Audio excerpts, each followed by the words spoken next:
Good afternoon, everybody. I'm Tommy O'Brien, coming to you live from TFNN. We kick things off 3:07 p.m. Eastern Time. 53 minutes left to go in trading. And we're at an interesting technical standpoint in terms of S&Ps right now, folks. We're chopping around right where we were for most of the overnight session. We pull back to where we were at about 2 p.m. So we've been chopping around here. Look at this range, right? You're only talking about 2 to 3 S&P points on a 5-minute basis over the last hour. We're chopping around near 64.30 right now. S&P's up by 6. You got openings in play. And we have a Fed that meets 2 weeks from today. And so there's a lot in focus coming into that meeting when you're talking about jobs. But yeah, to chop around to some of the numbers, when you're talking about job openings, let's jump to the headline. So we got payrolls on Friday, and you have job openings to the lowest in 10 months. The lowest in 10 months. Yeah, no job openings in this market. So guess what? The market takes that, and they say, yeah, we're going higher price. We're going lower yield. The Fed is cutting, man, and the data is lining up. Now, we still have Friday to get over in terms of the biggest data point of the whole month is the non-farm payroll on Friday morning. But as of right now, the market had been pricing in a cut of about 92%. We're at 95.4%, okay? 95.4. Now, that number had been at 100% almost at one point. And where does the market think we go by December, okay? And this is in just the CME Fed Watch tool, not the Holy Grail, folks, but an indication of where the market may be pricing future cuts. You go out to the December 10th meeting. In 46% chance we cut by 50 basis points by then.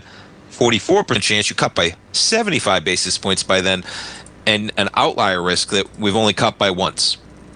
So there are some cuts priced in this market right now. We have the 10-year at an area that has been resistance. You back it up to where we were April, where we were July 1st, where we were August 5th, right about where we are right now, with the 10-year at about 4.2% on that 10-year.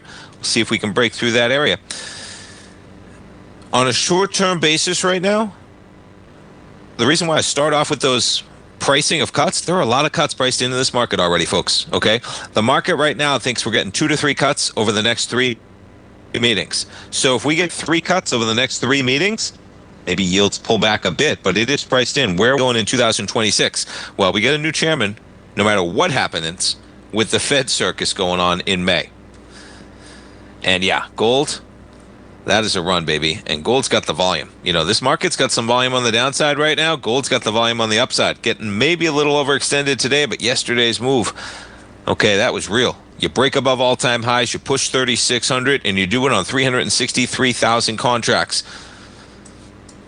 The week, I was going to say, on a weekly basis, it's already putting big numbers up, and we're only 2 days into the week on gold. Now, you jump to the market and talk a little bit of price and volume. And yeah, how about that spike yesterday? Now, you can make the case we caught a bid, but if we get some follow through today, and I imagine we're not going to beat 1.74 million with 50 minutes left to go in trading, but it's going to be a big final hour, and we'll get some volume on the close with a day like today on some action. NASDAQ 100, similar action, right? Look at all these red days. Look at all the red volume days, right? Big time volume on the day one. That is quality volume on the way down, folks, in the NASDAQ 100. Look how clear it is, right? Every time you're going down, volume's accelerating. Get a little bit of a bid, volume pulls back. At the highs, nothing there. As you pull back, you accelerate into 23,000. You bounce a bit, and we're going to get a little bit of follow through today. It's going to be on lighter volume. We jump over the VIX, and you have a VIX sitting at 1704 right now. Okay, that was quite a spike yesterday. We've pulled back a bit.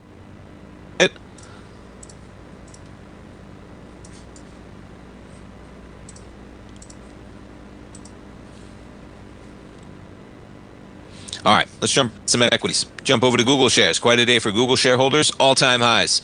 Up 8.6%, up $18.21. They do not need to divest Chrome. And the market rejoices. Now, you're pushing quite an extension here. You're at the 1 to 1.618 expansion of just where we were since April, folks. from 142 to 232 almost on Google shares. And Apple, one of the other big benefactors, up by 3.2%. Yeah, as Apple can keep getting paid to drive their search traffic to Google and Chrome. And we'll see, like I was talking about this morning, you got a lot of options in search, man. And I know you can Google and get into AI, but there are a lot of options in search. And I think it's going to be something that it's amazing that they were able to hold that podium for search for the better part of 20 plus years. Wherever you wanted to go to find anything on the internet, you went to Google.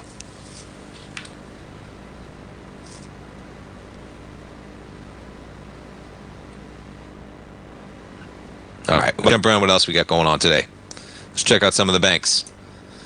So we got some yield action. So yield's pulling back. JP Morgan down about 0.8%.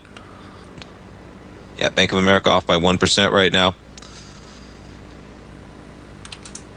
Morgan Stanley giving it up a bit. Goldman, yeah, bank's slightly in the red right now. We jump around to the heat map. I mean, check this out, right? It's all Google and Apple.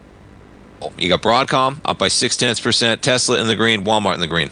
A few other tiny ones. Western Digital up 4.5%, Dell up by almost 2% right now. Walmart and Costco in the green, Salesforce higher as well, Workday. But yeah, that's your S&P 500. How about the industrials? Everything in the red. Boeing off 2.6%.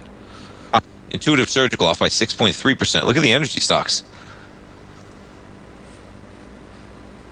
This market's getting quite a lift from Apple and Google shares right now and barely hanging on to the green by 4 points as we get some weak jobs numbers.